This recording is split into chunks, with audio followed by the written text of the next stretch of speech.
Leadership is about the choices you make every day. Now for the second ride, I'd like to take you out to a maze. You know one of those mazes with the big, tall hedges? You've probably all seen it in one of the recent Harry Potter movies going on. And quite often those castles in Europe would have those kinds of mazes. And I was very fortunate when I was young to get to live in Europe for a year. And my parents used to drag my little brother and I out to castle after castle, museum after museum, church after church. And every time we went, it was the same thing. We'd line up to get the tickets. We'd line up to go into the venue, and then we would go through this long, winding tour, sometimes guided, sometimes not, as we moved through the castle or the church area. And my parents were always really fascinated by the history of everything, but my brother and I, well, we couldn't wait to get outside. I'm a great horse lover, and so if there happened to be a stable involved, that was always where I was trying to head for. And I remember this one particular castle that we went to. We went through the same long guided tour, room after room, and finally we came out the back of the castle. And there we were on this huge marble terrace, and out the back were all these great gardens, as far as your eyes could see. And the bright sunshine was such a lovely contrast compared to the dreary interior that we had just been involved in. So my brother and I, feeling that release, we headed down those stairs. I was doing a little princess thing, waving as I went down the steps. And we raced through the gardens out to the very, very back. And there was a small white fence there, and we waited by the white gate for our parents to catch up with us. When they caught up to us, we walked through the gate, and there was that castle maze. Those great big, tall hedges. You could smell the coniferous pines and cedars that made up those hedges. And we started to go through the maze. And as in that Harry Potter movie, you ran down one edge, you hit a dead end, you turned around, you came back, you went down another one. Of course, we were running ahead of my parents. Some of you were in the audience, I know, are parents, and you can appreciate how my mother felt that my little 5-year-old brother might somehow escape through the hedge. And heaven forbid, how would we ever find that little monster again? I was quite happy to let him do it, but that wasn't the way it was supposed to work. So needless to say, my mother's anxiety level rose with every passing moment.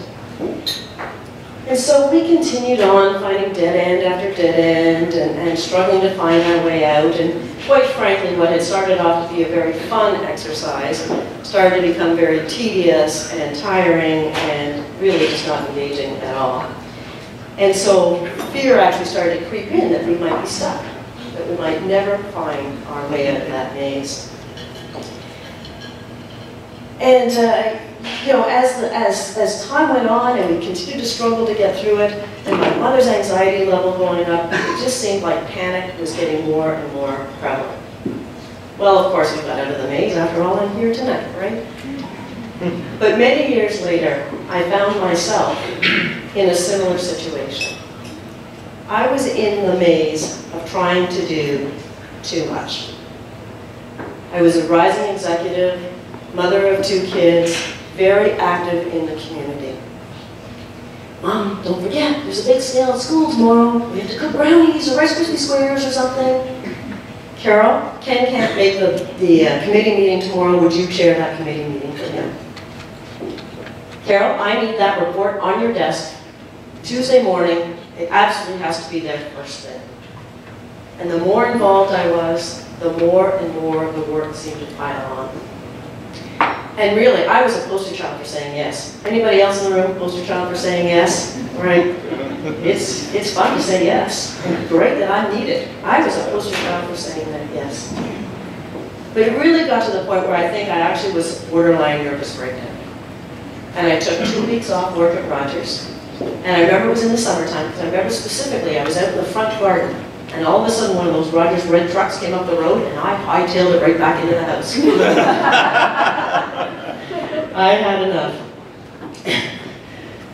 But what I did learn during that time was I became very aware, and I had somebody who assisted me about learning what was really important to me. Because I had a choice to make at that time in my life. I didn't really want to leave my family, but maybe the choice was to leave the work. And I was really with one foot outside the door, when a new CEO came to Rogers. And he brought a different type of passion to Rogers and a different type of culture to Rogers. And this is when I actually learned about my own personal values. And the reason I ended up staying at Rogers at that point was because my personal values ended up aligning with that CEO's personal values.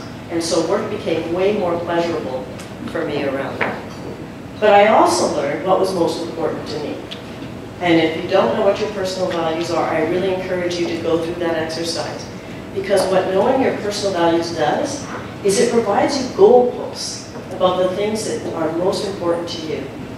It actually allows you to say, no. I tried it. I tried it. And you know what happened when I said no? Lightning did not strike.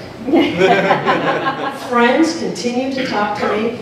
And in fact, I can remember one volunteer item where somebody had asked me to volunteer for something and I said no. And she walked right past me down to the next person. I had been steaming for 2 weeks about getting my courage up to say no. So when you know what's important to you, you can formalize your life and try to align your life closer around your own personal values. We spend 80% of our time on 20% of our life.